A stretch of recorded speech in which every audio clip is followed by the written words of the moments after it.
Et alors, quels sont les effets du Distilbène sur la première génération, c'est-à-dire sur les mères DES? Alors, le seul effet qui a été observé chez les mères, c'est une augmentation du taux de cancer du sein de l'ordre de 30%. Ceci a été repéré aux États-Unis et en France. D'après les autorités de santé, ce risque est tout de même considéré comme léger. Et les recommandations pratiques pour ces femmes, c'est de bien suivre les dépistages du cancer du sein tels qu'ils sont recommandés par les autorités de santé en question. Très bien. Quels sont les effets observés sur les filles DES, à savoir la deuxième génération? Alors, il y a plusieurs conséquences chez ces filles DES. Premièrement, elles ont eu des anomalies de l'appareil génital. D'abord des malformations avec un utérus qui est en forme particulière, en T, de petite taille. Elles ont eu aussi des cancers particuliers du col de l'utérus, qu'on appelle les adénocarcinomes à cellules claires, ou ACC en abrégé, qui frappaient à peu près une fille sur 700. Cette atteinte était surtout localisée dans la période d'âge de 20 à 30 ans, mais on voit apparaître quelques cas tardifs qui demandent des précautions de surveillance. Tardif, c'est-à-dire quel âge? C'est-à-dire dans la tranche de 70 âge auquel les filles distilbènes vont parvenir. Enfin, les dysplasies, c'est ce qu'on recherche avec les frottis de dépistage, sont plus fréquemment rencontrées, 2 fois plus. La conclusion pour ces anomalies, la conclusion pratique, c'est qu'il faut une surveillance particulière pour les filles DES. Il faut qu'elles aient des frottis, non pas tous les 3 ans comme c'est la norme, mais chaque année, et ceci au-delà de l'âge de 65 ans, et même s'il y a eu une ablation de l'utérus, parce que les anomalies sont parfois présentes au niveau du vagin, ce qui n'est pas habituel en dehors de l'exposition au DES. La deuxième complication bien connue est une infertilité, qui est 3 fois plus fréquente que dans les femmes non exposées. Ceci est dû aux anomalies de l'utérus en particulier. Il faut bien dire que ce problème devient moins courant puisque les filles DES ont entre 38 et 65 ans aujourd'hui. Et donc ces questions-là se posent moins, de même que pour les complications de grossesse. Ces complications de grossesse ont été fréquentes au point qu'une grossesse sur 2 seulement arrive à un enfant à terme. Et ceci est lié d'une part à un taux plus élevé de grossesse extra-utérine, un taux de fausse couche supérieur, surtout de fausse couche tardive, et enfin d'accouchement prématuré. Alors que faire vis-à-vis de ces risques? Il y a des précautions. La plus importante, c'est d'essayer de prévenir les accouchements prématurés.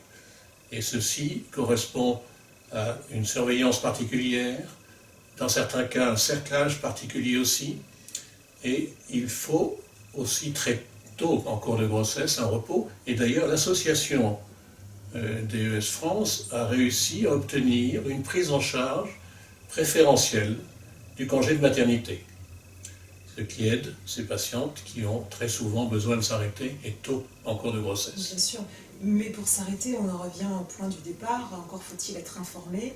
Et j'avoue avoir rencontré encore récemment des femmes de 40 ans qui venaient de découvrir leur exposition au Distilbène après avoir mené plusieurs grossesses sans succès. C'est quand même très étonnant. Il y a un vrai défaut d'information. Il est exact que cette information est nécessaire, d'autant plus que les générations de professionnels passent. Moi j'ai quitté déjà la pratique et les générations se succèdent et il faut bien dire que les jeunes médecins sont moins habitués à ces complications qui deviennent rares maintenant. Tout à fait. Avec l'avancée en âge des filles Distilbène, on espérait que les effets indésirables seraient derrière elles. Or, on a récemment découvert de nouvelles complications. Oui, malheureusement, en 2006, une publication américaine a trouvé une augmentation du risque de cancer du sein chez ces filles DES. Une publication hollandaise n'a pas retrouvé ce risque. On avait donc un espoir, étant donné que le risque est lié à l'importance de la dose prescrite et qu'elle était basse en France, un espoir que ce risque-là ne soit pas présent en France. Très malheureusement, dans l'étude menée par l'association, on a retrouvé un risque identique au risque américain, c'est-à-dire une multiplication par 2. Alors que représente ce risque? c'est équivalent au cas d'une femme dont la mère ou la sœur a eu un cancer du sein. C'est un risque qui paraît élevé, toutefois dans l'échelle des risques dont parle la Haute Autorité de Santé sur ce sujet-là, c'est un risque qu'elle considère comme modéré.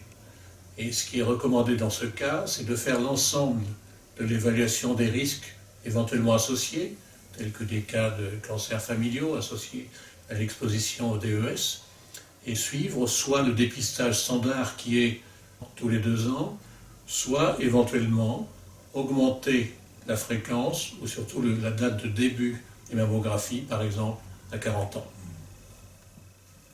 Donc là, c'était pour les filles d'Es, et quels sont les effets pour les fils d'Es? Alors, chez les fils d'Es, il y a essentiellement des petites anomalies, si on peut dire, de l'appareil génital.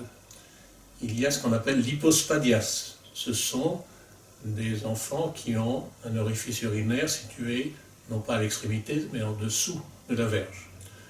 Il y a parfois des testicules non descendus, des kystes dans la région du testicule, et parfois une atrophie du testicule. Donc ce sont des anomalies qui sont certes un désagrément, mais qui se prennent en charge assez bien. La deuxième question est celle de la fertilité. On a cru dans certaines études qu'il y avait une infertilité. La très grosse étude américaine sur ce sujet a pu conclure qu'il n'y avait pas d'augmentation. En revanche, et malheureusement, on a constaté dans 5 études sur 8 sur ce sujet une augmentation du nombre de cancers du testicule. Alors, heureusement, il faut rappeler que ces cancers du testicule se produisent chez l'homme jeune, à moins de 40 ans, et la plupart des fils DES ont franchi cet âge-là. Donc on peut estimer qu'à l'avenir, ce cancer qui est déjà rare ne va pas se rencontrer souvent chez les fils DES. Donc cette atteinte est donc présente, mais est tout à fait modérée par rapport à ce qui se passe chez les filles DES. Bien sûr.